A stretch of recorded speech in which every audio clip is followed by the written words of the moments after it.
Welcome back to Tiny Tales with Trisha, where I make the story of the Odyssey terrific, better than your teacher ever could. Okay, so in this quick tiny tale, we are going to look at book 1 of the Odyssey. So I'm going to consult my table of contents. That's what it's there for. Wow, look at all this background information. All right, invocation in book 1, we start on page 44. So here we go. All right, so I know your teacher probably talked a lot about what an invocation was and how it's a prayer, and that's how the story would start. And then you guys probably read the prayer, and then she was like, oh my gosh, we don't have enough time. That's what I'm here for. All right, so book 1 of the Odyssey. We are going to look at this in the graphic novel because, that's just so cool and trendy, right? Okay. So, book 1 of the Odyssey, after the poet prays to the muse to fill him with inspiration, the story begins on Mount Olympus. And so Mount Olympus was where the ancient Greeks thought that their gods lived. This was a mountain, and the top of it was shrouded or covered in clouds, and so they imagined that that was where the gods would live. That's where their temples would be, up in the sky, but not super duper far away. So, we are at Mount Olympus. We have Hera and Zeus sitting on thrones. Zeus is the god of all gods, and Hera is his wife. She is the goddess of motherhood and childbirth and families. And then there is Athena, Zeus's daughter. Fun fact, Athena popped out of Zeus's forehead, fully formed. If you want to look that up, it's pretty interesting. Zeus just kept eating his children, and he ate Athena, and she was like, and she popped right out of his forehead, like, you can't eat me. So Athena's awesome. All right, so Zeus is sitting on his throne, drinking honey, and he is saying, these mortals do love to blame their sorrows on us, don't they? Because they caused most of their troubles. Look at Aegisthus, killing King Agamemnon after we warned him not to. What did he expect?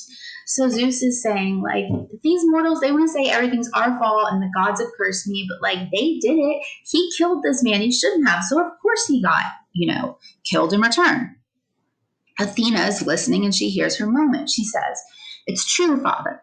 He was justly slain by young Orestes. Slain means to be murdered. But what of that great man Odysseus? Does he deserve to live out his days trapped and groaning on the island of Ogygia, far from home, held there by the nymph Calypso? What do you have against him, father? So Athena's like, yeah, Dad, you're so right. Most of the time humans do cause their own problems, but what about Odysseus? What did he do again? Why are we punishing him? So Zeus says, my child, what strange remarks you let escape your lips? Could I forget that wily hero Odysseus? You know I bear him no grudge. So Zeus is saying, I don't have any problem with Odysseus. He's a hero. He's clever. That's great. But Poseidon does. Hates him for blinding his son Polyphemus the Cyclops. Now, your teacher probably told you that the Odyssey begins at the end of the tale. So this is happening after Odysseus has been gone for 19 years. And somewhere during these 10 years lost at sea, he got into a fight with Poseidon's son, the Cyclops, Polyphemus.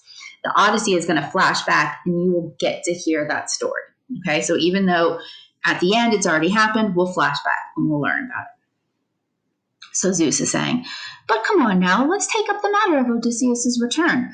Poseidon must relent, meaning he must give up, give in. He must stop the punishment. He cannot thwart the will of all the other gods. So basically, even though Poseidon is punishing Odysseus, if all the other gods are like, let's give him a break, Poseidon has to, concede. Athena says, oh, father, if it now please the blissful gods that Odysseus should reach his home again, then let Hermes go and tell Calypso to send the hero home.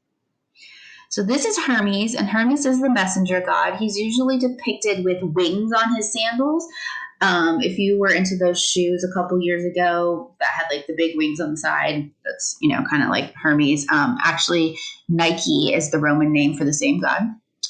Fast running, cool.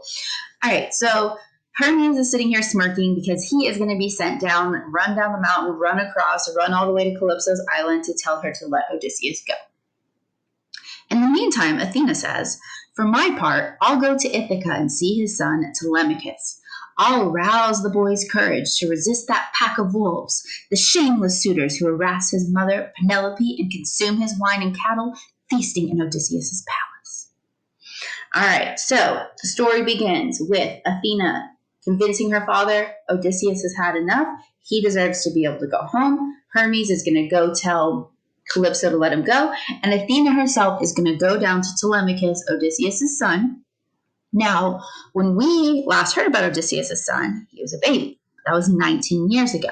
So now Odysseus' son is 19 or 20. And Athena is going to head to him in disguise and kind of convince him to start looking for his father again. And book one does actually continue. This is where we're going to stop with it, but I'm going to make another tiny tale to tell you the cool thing Telemachus does to stand up to the suitors who are eating all of his food. All right, so that was another tiny tale. Hope you thought it was terrific.